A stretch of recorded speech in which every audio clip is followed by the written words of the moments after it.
मुस्की चवनिया भोजपुरी गाने का धमाल इंटरनेट पर छाया वीडियो। भोजपुरी इंडस्ट्री के गाने इन दिनों सोशल मीडिया पर जमकर धूम मचाए हुए हैं। बिहार के साथ ही साथ उत्तर प्रदेश, राजस्थान, हरियाणा में भी भोजपुरी सॉन्ग्स की धूम देखने को मिलती है। भोजपुरी गाने रिलीज के साथ ही हिट लिस्ट में शामिल हो जाते हैं। अब इस लिस्ट में एक और गाना शामिल हो गया है।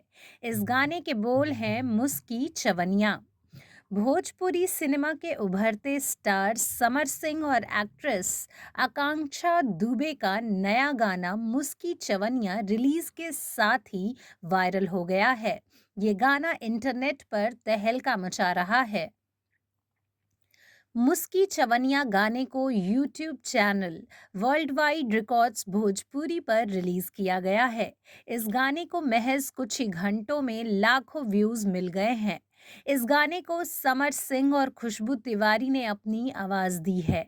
इसके साथ ही आकांक्षा गाने में नजर आ रही हैं। इस गाने के बोल हरिंद्रा हरियाली ने लिखे हैं, जबकि इसका संगीत ADR आनंद ने दिया है। वहीं रत्नाकर कुमार इस गाने के प्रोड्यूसर हैं। इसके अलावा कोरियोग्राफर की बात करें तो वह सम्राट अशोक हैं। वीडियो में आकांक्षा दुबे रेड ड्रेस में काफी हॉट दिखाई दे रही हैं।